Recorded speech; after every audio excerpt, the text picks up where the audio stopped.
Behind the palace walls, tension began to simmer. It wasn't just Louis's absence, it was the inconsistencies that began to surface.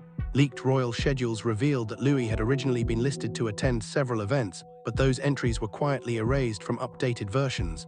Aides close to the family began to express concern. Some said Catherine had become increasingly withdrawn. Others whispered that she had made several solo visits to a private medical facility under intense secrecy. The timing of these visits aligned with the dates of Louis's absences, and by this point even the tabloids had stopped treating the situation as idle gossip. Reputable sources began probing further, but journalists with long-standing access to the palace were stonewalled. Briefings were shortened, and royal communications were sealed tighter than ever. Yet despite the palace's attempts to contain the growing unease, it was clear something was unraveling behind those gilded gates. The final straw came when Catherine was photographed leaving the back entrance of a high-security pediatric center alone. Her head was bowed, her car surrounded by unmarked security vehicles. The palace issued no comment, but the press didn't need one. The silence spoke louder than any denial could. The public was now asking, what is really going on? As questions mounted, it wasn't the press or the public who broke the story. It was an accidental leak that shattered the carefully crafted illusion. It wasn't meant to be seen. One misfiled document, one simple clerical error revealed the truth that the palace had fought to keep hidden. Inside the file was a name, a devastating diagnosis, and a direct link to Prince Louis. The leak sent royal staff scrambling. The palace went into overdrive to contain the fallout. The document wasn't intercepted by the press, it wasn't leaked by a whistleblower with an agenda. It was, as palace insiders later admitted, a simple mistake, a health document that was meant to remain strictly confidential, but which ended up in the inbox of someone it shouldn't have. That someone, thinking it was an innocuous memo, forwarded it to an outside contact. By the time its true contents were discovered, the story was already out of the palace's control. The document referenced ongoing pediatric observation, response protocols, and medical terms tied directly to Prince Louis. Words like progressive markers, longitudinal monitoring, and neurodevelopmental divergence filled the page. The final paragraph mentioned a non-disclosure agreement and a controlled narrative strategy, terms that had no place in any conversation about a child's well-being. This wasn't just a health update, it was a plan, one never meant to be public. When the leak hit London's press network, panic swept through the palace. Phones rang off the hook, legal threats were readied before the first headline even dropped. But the damage was done. Journalists didn't need the full document to understand its gravity. A mere hint at its contents set the public into a frenzy. Speculation exploded. What had started as quiet concern soon turned into widespread fear and outrage. The palace moved swiftly to lock down all health-related communications. Staff were reprimanded, reshuffled, and reprimanded again. A new set of security protocols was rushed into place, and even trusted aides found themselves cut off from internal documents. Then came the crisis meeting. King Charles himself called for a summit with the senior members of the royal household. Every senior figure was expected to attend, but one chair was conspicuously left empty. Catherine's. Her absence wasn't questioned, it was feared. Was this a silent protest, a refusal to cooperate, or was it something more, something already in motion behind the closed doors of the palace? Some insiders claimed Catherine had become disillusioned with the secrecy. Others suggested she had known about the document's contents for weeks and had done nothing to prevent it from reaching the public. As with so much within the royal walls, the truth remained veiled in ambiguity. But what the leak made undeniable to the world was this: Prince Louis wasn't simply unwell, he had been subjected to a meticulously controlled silence. The palace had orchestrated his public image, managing his absence in such a way that it remained unseen until it could no longer be hidden. But if this leak was an accident, what happened next was deliberate, and it came from within the very heart of the palace itself. Sources later claimed that voices were raised, and Princess Anne, known for her unshakable loyalty to the crown, left the room in tears. What's certain is that behind closed doors, Anne launched an impassioned tirade against her brother, the king, accusing him of betraying the very values of transparency and honesty the monarchy was meant to represent. At the center of her fury, Prince Louis and the truth that had been hidden from the public for far too long. This confrontation wasn't planned, it wasn't rehearsed, it wasn't softened by royal decorum. It was raw, immediate, and explosive. Anne stormed into a senior strategy meeting uninvited, but this time she wasn't defending the monarchy, she was demanding justice for her nephew. Standing in front of Charles, she reportedly didn't mince words. "You've silenced Catherine," she shouted, "and in doing so, you failed Louis, you failed all of us." The room fell silent, stunned by the force of Anne's words. Her usually composed demeanor cracked in real time, leaving the room in shock. She slammed a folder containing copies of the leaked material onto the table and demanded answers. Charles, caught off guard, tried to regain control of the conversation. He allegedly dismissed her with a cold response. "Not everything needs to be known, Anne, not by them, not by the world." But his words only escalated the confrontation. Anne fired back, her voice trembling. "And when your people no longer trust you, what then? What's left of your throne if it's built on silence?" The room reportedly froze. No one intervened, and the moment crossed the line from political disagreement to something deeply personal. This was not about protocol, it was about family. Princess Anne, long considered the monarchy's most unwavering protector, stormed out without another word. The palace buzzed with the aftermath. Her tear-streaked face was later seen as she left a private corridor, and some say she walked directly to Catherine's chambers. Whatever happened behind those doors remains a mystery, but when Anne emerged, the fury had dissipated. What remained was quiet resolve. She had chosen sides, and that side was truth. Multiple sources confirmed later that Anne urged Catherine to speak out. "Do what you must," she reportedly whispered, "or they'll never let you say it at all." Catherine was already preparing something that would shock the monarchy to its core, something irreversible and deeply personal.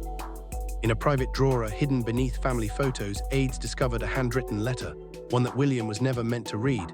The letter, inked with tears and restraint, revealed not just Catherine's torment but her resolve. The time for silence had passed. It was her confession and her warning. This letter had no royal seal, no official markings, just Catherine's unmistakable handwriting on cream-colored paper folded neatly.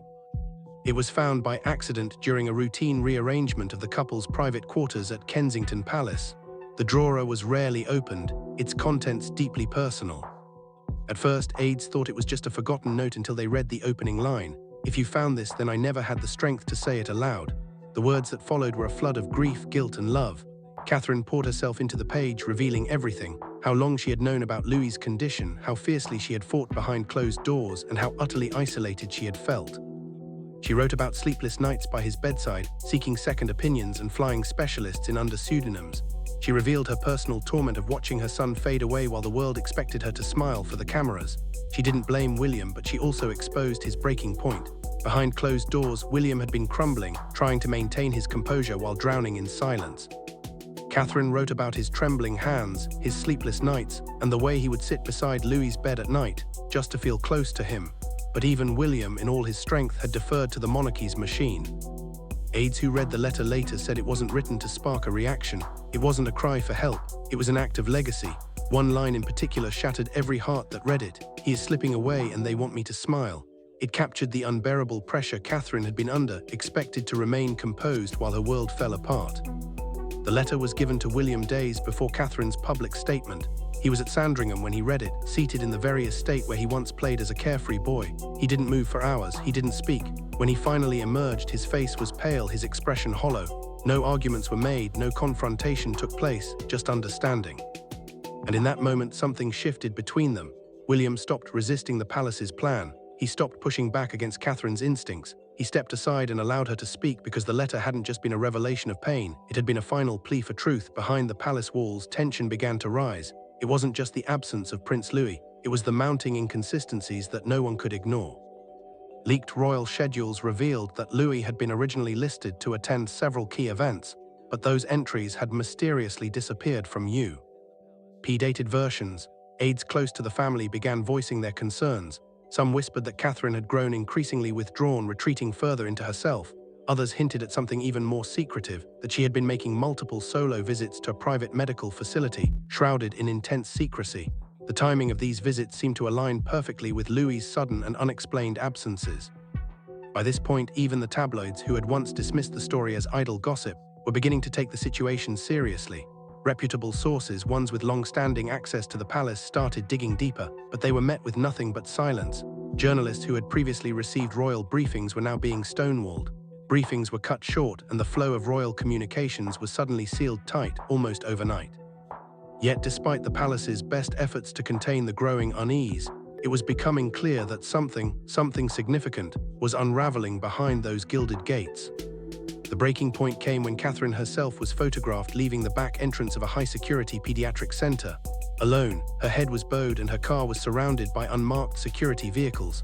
The palace, as expected, issued no comment, but the silence spoke volumes. The press didn't need a formal statement. The visual alone was more telling than any denial could have been. As public questions mounted, it wasn't the press or the public who cracked the code.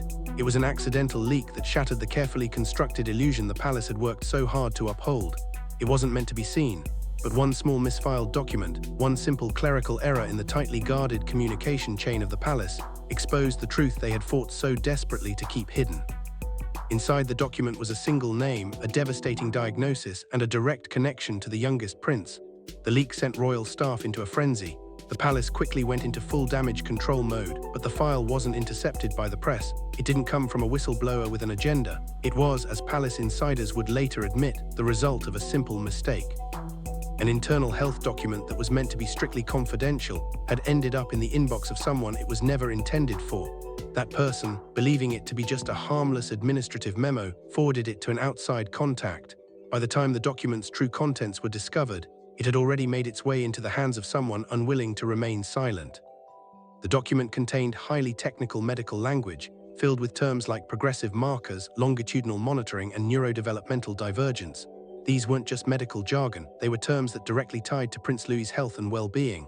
The final paragraph mentioned a non-disclosure agreement and a controlled narrative strategy, terms that under any other circumstance would never be associated with the well-being of a child. This wasn't simply an update on Louis's health. This was a carefully constructed plan, one that was never meant to be seen by the public eye. When the leak reached London's private press network, panic erupted within the palace. Phones rang off the hook as legal threats were prepared before the first headline even had a chance to break. But by that point, the damage had already been done. The few journalists who had seen the document didn't need to publish it in full. They didn't need to reveal every detail. All they needed to do was hint at the document's contents, and the public did the rest. Speculation spread like wildfire. What had started as concern quickly spiraled into widespread fear. The palace's carefully constructed image of perfection was beginning to fracture. The truth was out, and there was no turning back. The palace reacted with remarkable speed. Health-related communications were locked down in a flurry of activity, as if sealing the cracks that had begun to appear. Staff were reprimanded, reshuffled, and sternly warned. A new suite of digital security measures was rapidly put in place, and even the most trusted aides who had been with the family for decades found themselves restricted from accessing internal files. The once transparent machinery of royal communication had now become a fortress, but even the strongest walls are vulnerable to cracks. Behind the gilded gates of Buckingham Palace, something was unraveling, and no amount of secrecy could fully contain the damage. Then came the meeting, a crisis summit called by King Charles himself. Every senior member of the royal household was expected to attend, but there was one chair conspicuously left empty. Catherine's absence wasn't questioned, it was feared. Her decision to remain out of the room sent shockwaves through the palace, and a chilling silence hung in the air. Had it been a quiet protest? A refusal to cooperate with the institution she had once pledged to serve?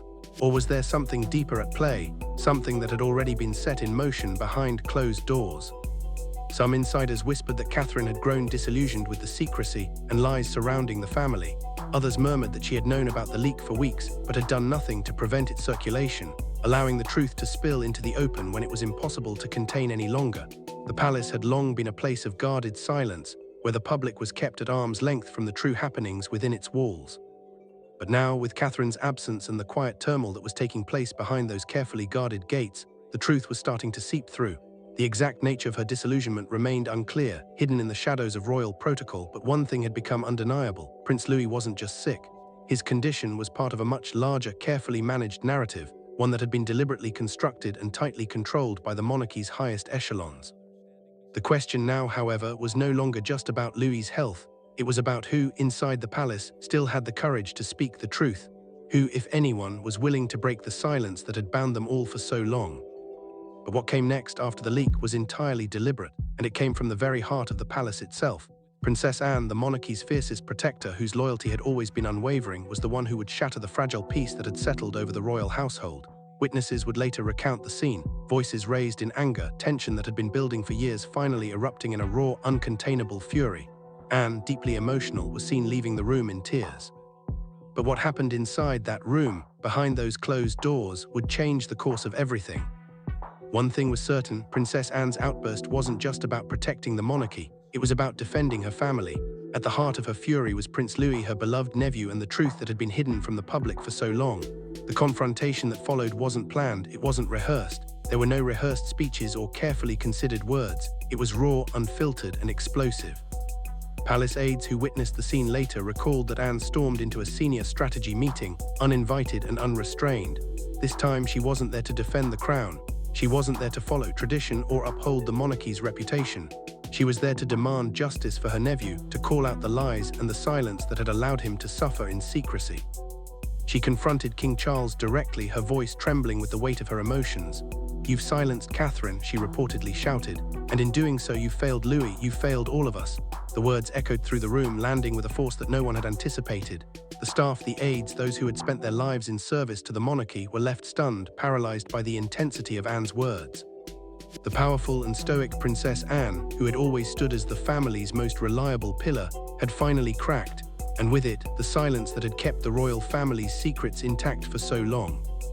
Anne didn't hold back. She slammed a folder containing the leaked documents onto the table, the sound sharp in the stillness. She demanded answers. She didn't care about royal protocol or the traditional decorum that had so long kept the family's private matters out of the public eye. This was about her nephew. This was about the truth. Who authorized this cover-up? She demanded, her voice growing louder with each word. Who thought it was acceptable to keep a child's suffering hidden from the world? Who thought it was fine to let us live in the dark while Louis suffered? The room was in chaos.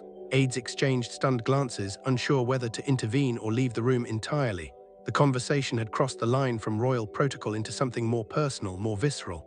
Anne wasn't just defending the monarchy. She was speaking as a mother, as an aunt, as a human being who could no longer bear to live in silence while the truth was being buried. Charles, caught completely off guard, tried to regain control, but his response was cold, calculated. "Not everything needs to be known, Anne, not by them, not by the world." His words, meant to calm the situation, only made things worse. They fueled the fire. Anne, now almost trembling with the weight of her own emotion, fired back. "And when your people no longer trust you, what then? What's left of your throne if it's built on silence? What will you have left if you keep hiding from the truth?" The room fell silent. The words hung in the air like a heavy fog, each syllable reverberating off the walls.